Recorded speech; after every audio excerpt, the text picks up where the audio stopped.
Hello, it's Dr. Fang-Mei Law from Tiffin University. Welcome to psychology class. This is the part 2 for our intro to psychology, the chapter 1. Okay, so are you ready? We are ready. Let's start and continue our lecture from last time. Okay, so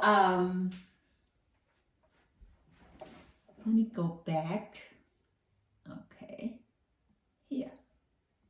Okay, so the section for this video is about how psychology become scientific. Okay, so there are a couple people, they are important to help psychology to move forward to become modern way, and we will learn about them. Okay, so before we get there, let's first to give example about how the early psychology, some idea can be we call pseudo-scientific. Okay, of course there are a lot of theory out there before the psychology becomes scientific. They are useful. They bring a lot of good insight for people to think about human being, because human being is very complicated, right? However, because they are lacking of empirical evidence, so there have been questions. Okay, so one of the example is about here we say for knowledge. Okay, for knowledge, if you look at these pictures, okay, so this is the example of phrenology. It's, you see the brain, that's the our skull. Okay, and so idea for phrenology is say, you know, in different part of our skull, okay, they have a bump, okay, and each bump actually is represent is a certain character of our personality trait. Okay, well, it sounds interesting, but it's lack of empirical evidence, so it's no longer useful. Okay, now when we say scientific, then you have to do research, right? And so Wilhelm Wundt from German, okay, was credited as the first person create a psychology lab in 1879 in German. Okay, his famous way to do research is called introspection. Okay, introspection. So how he did, he trained volunteers, okay, to carefully observe and analyze and describe their own sensation, their own mental image, and their emotional reaction. Okay, the purpose for this is he wants to break down our behavior into a very, very basic elements. Okay, very basic elements. Okay, well, it's not easy. All his volunteers actually had to be required to get practice for like so many times, like 10,000 times, before they can join to the real study. Okay, real study. Okay, and so it's not easy. Okay, and unfortunately, you know, many psychologists later on they reject to train introspection because they say it's too subjective. You know, it's not really find a really good evidence. So actually, eventually, this introspection was abandoned. Okay. However, we still give him the credit as a first psychologist to bring psychology into scientific. Okay, so I still want you to remember him. Wilhelm Wundt, okay, 1879 from German, okay? Now, the next one, let's talk about 3 early psychologists, okay? They are structuralism, functionalism, and then psychoanalysis, okay? These three, they have 3 person. It's important name. I want you to remember them, okay? So the one represent structuralism is Edward Titchener. Okay. Actually, he went to German to learn from Wilhelm Wundt himself in person. Okay. So he brought Wundt's idea back to America. Okay. And he created a school. We call him structuralism. Okay, so structuralism is emphasized the analysis of immediate experience into basic elements. Do you feel that? You can smell warmth there. Okay, and so so for example, if you are eating orange, okay, then structuralism is ask you to break down the different components of taste when biting into the orange. Okay, usually you just say sour, but they can be a little bit sweet there and then all that. So then that's a purpose. Okay, but remember, because a lot of psychologists, they reject the introspection, so eventually people abandon structuralism because this one is rely on introspection. Okay, the second one is William James. Okay, so William James is about the name of his school called functionalism. Let me see. Okay. Let me. Sorry. Okay, functionalism. Okay, functionalism.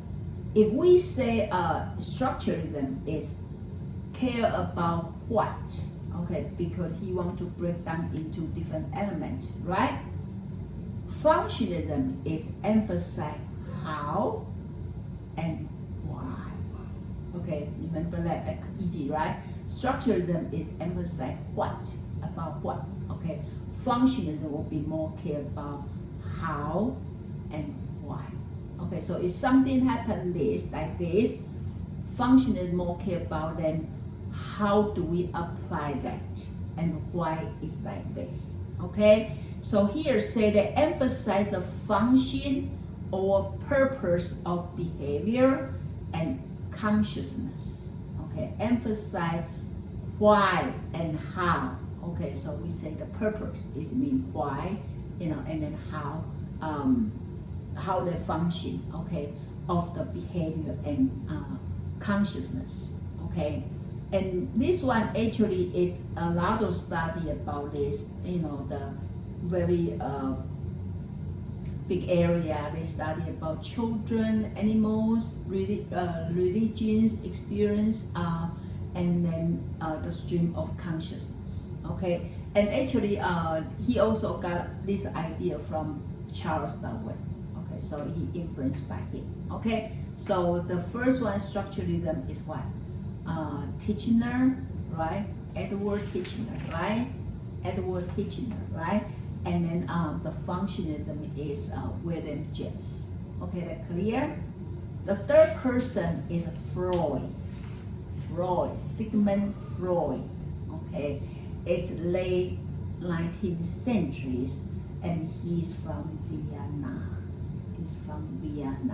Okay, and so his theory actually emphasized we have a unconscious and conscious part of our personality. Let me show you these pictures. Okay, so you can see this kind of like iceberg.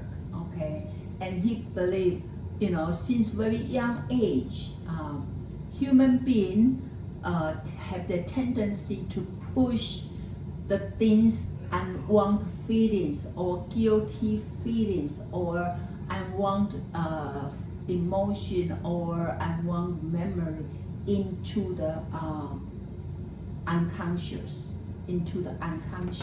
okay? So only the small part of personality is you can be aware. You can aware about it, okay? So his theory is we call psychoanalysis, okay? So he emphasized a lot of our mental problem actually is caused by our unconscious, okay? Caused by our unconscious, okay? So when he do the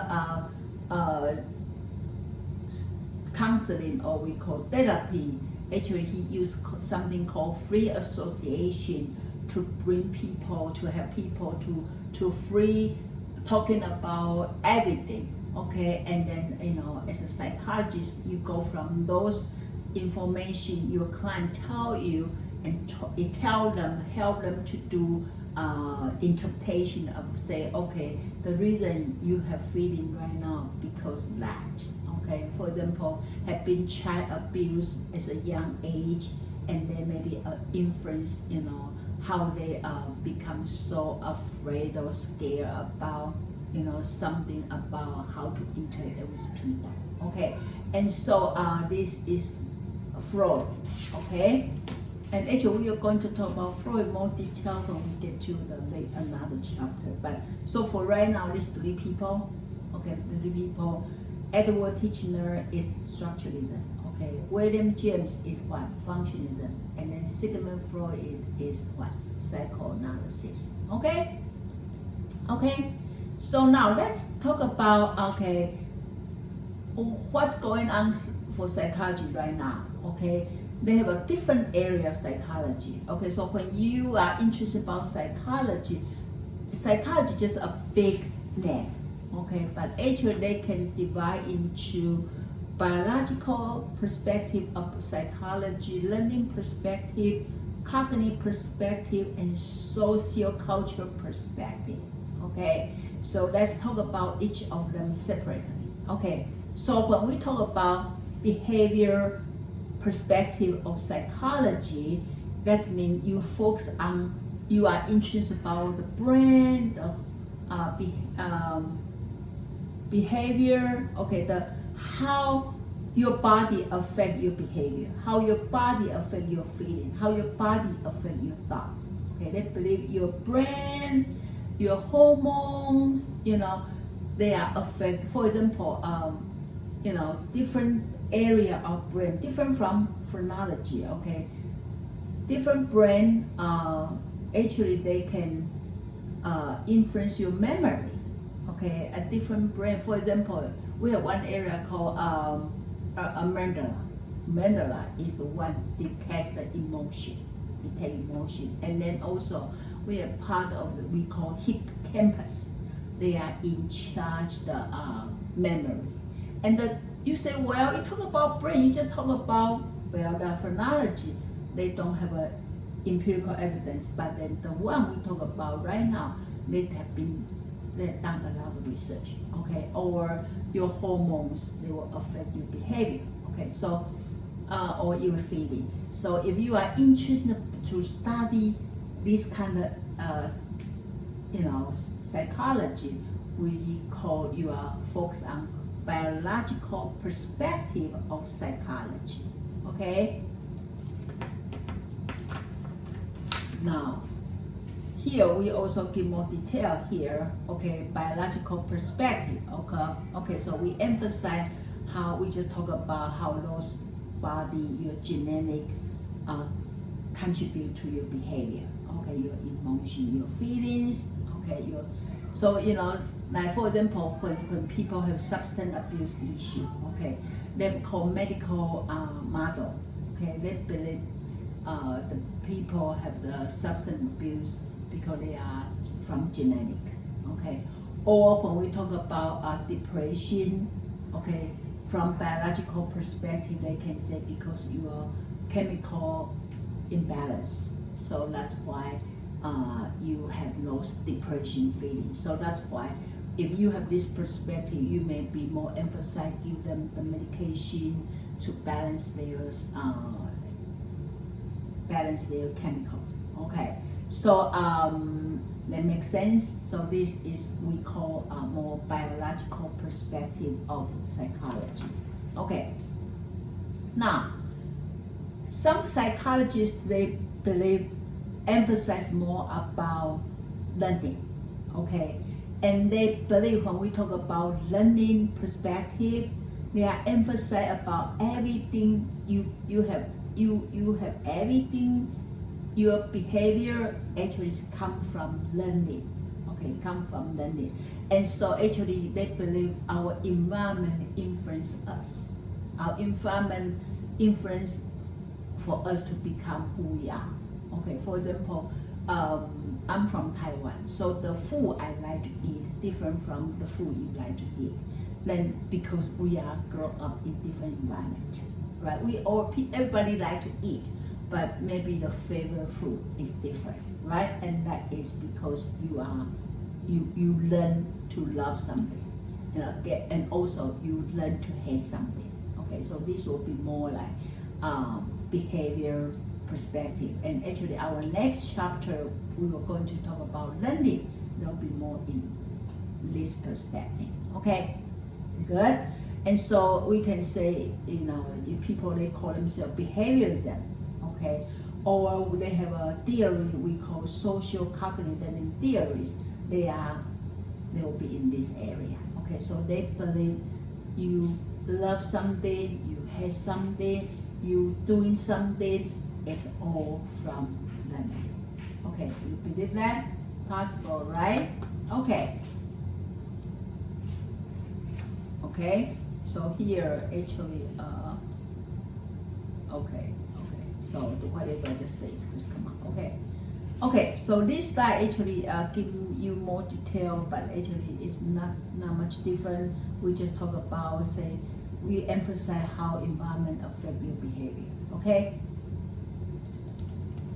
the next one is next perspective. It's called cognitive.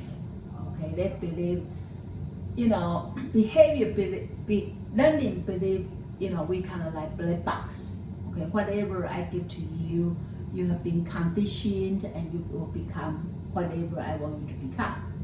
But cognitive perspective, they say, wait a minute, no, don't forget we can think.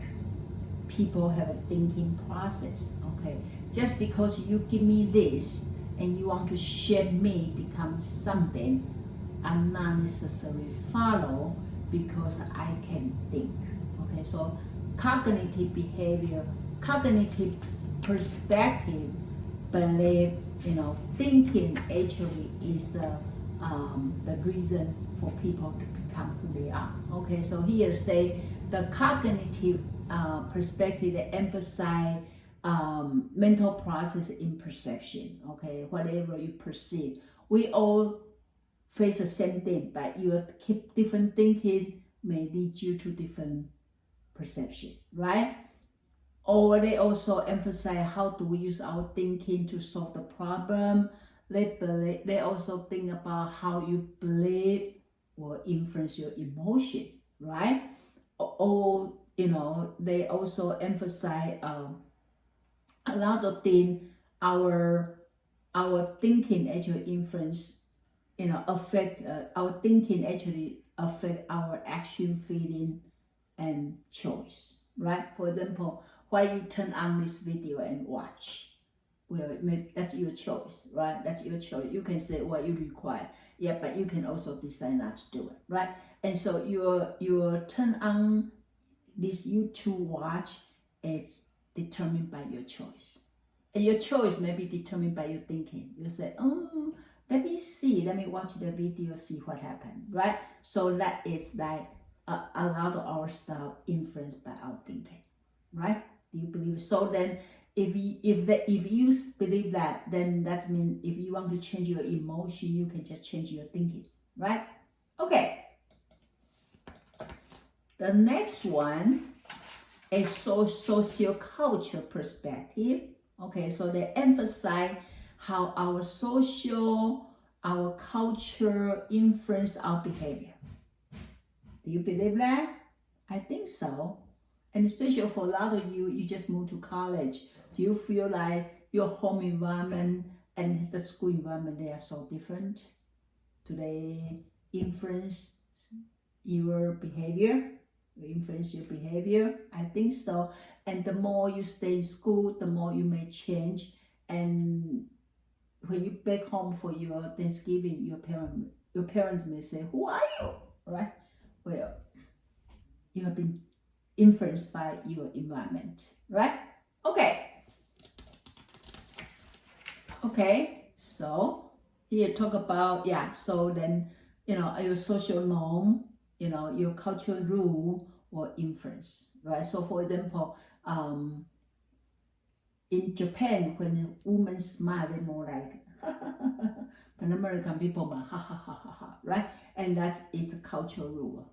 But cultural rule believe, when you smile, you should hide your teeth, right? But in this culture, we say, who care? We just, and also here, people tend to be hug each other if they show care. So it's very difficult right now because pandemic, we're not allowed to hug each other. So sometimes, people have the trouble, right? So that because the cultural rule told you, if you show caring to other people, you should hug each other, right?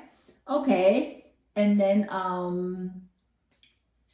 if you believe this is the perspective, influence you, then that's social culture. Okay, so 4 of them. Which one? One is more biological.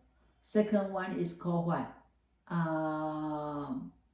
Cognitive, right? And do I need something? Learning, right?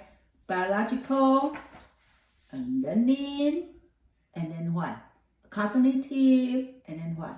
Social culture, right? Okay.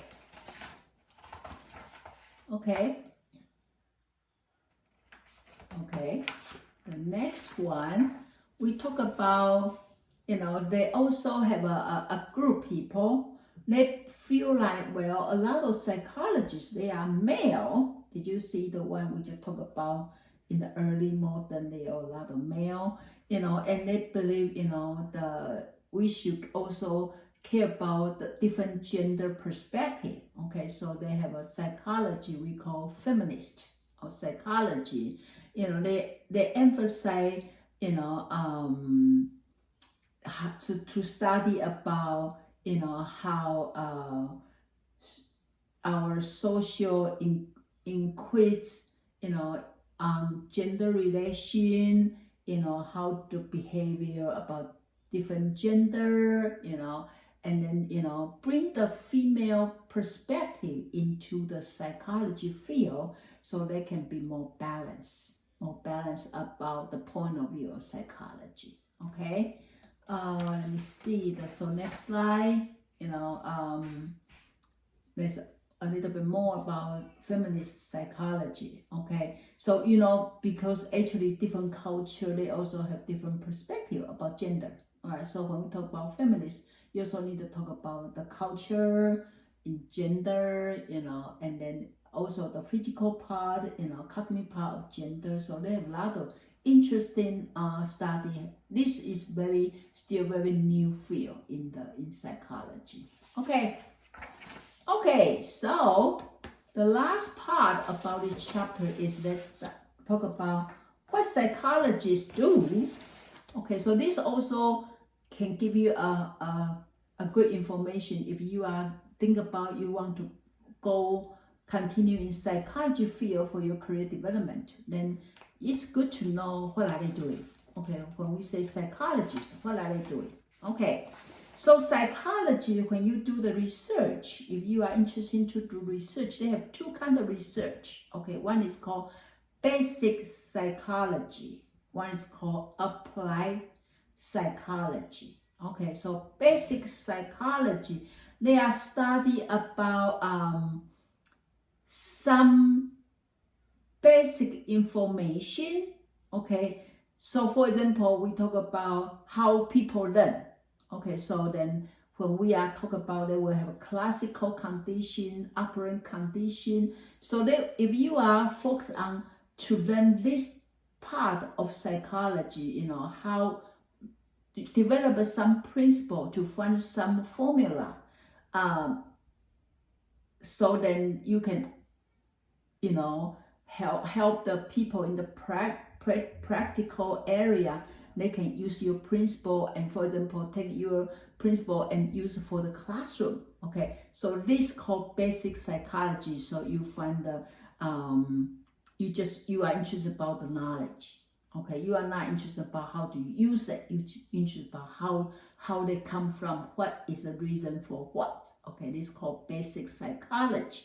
Okay, if you are interested about more like practical side, you can do apply psychology. Okay, so for example, then you can say educational psychology.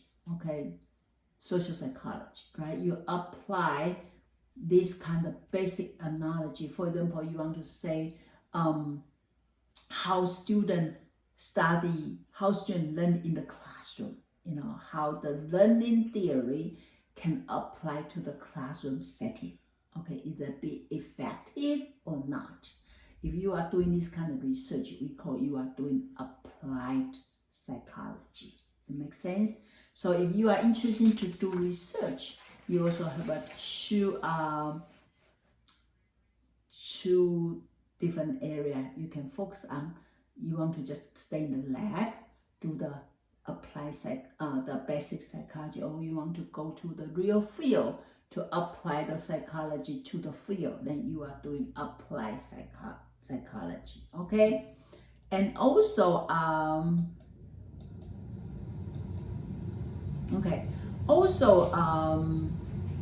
they also have a different area when you want to do the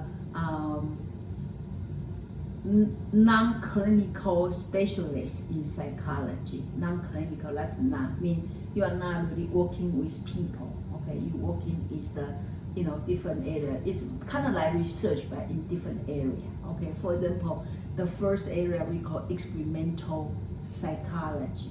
Okay, so experimental psychology, that you more doing laboratory study, okay, on variety. So if you like the animals, because we use a lot of, sometimes you use the mice, okay, to do research. And if you are not allergy or you are not scared about that, then you can use, you can play with those animals, okay, to do research. Train the dog, okay, your cat, all that, and that's called experimental psychology. Okay, or if you are interested about learning, the school, okay, you can do educational psychology. Okay, so you emphasize about how learning, how do people learn. So you may find out some good idea about how to help kids to learn, right? That's called educational psychology. Or if you are interested to see how people grow from the baby, okay, to the toddler, to the teenagers, to each stage, how people grow, okay, how people grow cognitively, how people grow social, emotionally. All this you can focus on. We call developmental psychology. Or if you are interested about how people work in company, how employee and employer, how they able to be effectively interact with each other, how do you improve the job performance, okay, how do you helping people to deal with job stress. If you are interested about this, we are talking about industrial and organizational psychology, okay? Or if you want to give people the psychological test, okay, you want to test their IQ, you want to create those instruments, okay, then we are talking about psychometric psychology, Okay, so it's interesting, right? So experimental, that's lab work. Educational, that's more schoolwork. Developmental, let's see how people grow from the first day of their life to the end of day of their life. And then you want to create those tests, IQ tests, personality tests, that they are they'll be psychometric. Okay, or you say, well, but actually none of the above. I like to work with people. Sure, that's what we do, right? Okay, then you can be a clinical psychologist or psychiatrist. Okay, so clinical psychologist, you have to have a PhD or EDD, or we call PsyD. PsyD is more like Doctor of Psychology. Okay, you need to pursue those degrees. Okay, and then your job is to give people diagnosis. Okay, and then help them for their emotional problem. But you are not giving any medication. You're not doing any medication, and you don't need to go to medical school. Okay, but if you want to be a psychiatrist, then you have to go to medical school to get a medical degree, and your job will be more like more biological research, and people they have issue, then you may be more use the medical treatment, okay, to help them, okay, or you can also do psychology in the community, okay, do the community, okay. Actually, there were so for example, right, people also doing the sports psychology, okay, or you can do community psychology, okay, to help people. You are not in school or company, you are in the community, okay, you are community, and of course, even you be a clinical psychologist, you can also work in the community too. Okay, so they have so many different fields. Okay, so okay, so you can see that. Okay, in community also have the developmental, physiological, and research, and then professional interest, right? Like you can focus on sport, you can focus on all different areas in the community. Okay, so the last one, we almost done. So right now, people start to find actually a lot of things they cannot be separate. So we call interdiscipline. People may be in the same area. For example, I teach, but actually I also a counselor. Okay, I also can helping people in community, but I also teach in school. Okay, so can be a lot of things can be interdisciplinary, and also same time you can also find there are a lot of specialized. For example, people can specialize in sport psychology. That is didn't have before, but right now they do have, right? Okay, and then also find a lot of like culture before. People never think about culture can be an influence, right? And then also even a lot of more study from biology. Okay, so actually this just introduce, and the book has a lot of information. Hopefully you chance to read, but this hopefully this give you an overall picture about what psychology about. Okay, and so hopefully this is helpful. And if you have any question, you can leave the message under the YouTube channel, or you can ask me when we meet in school. Okay, and so hopefully you stay healthy and stay safe. See you next time. Okay, and if you are interested, you can also subscribe the channel, so then if I make new video, then they will notify you, so you can get that right away. Okay, so thank you for listening, and see you next time. Bye bye.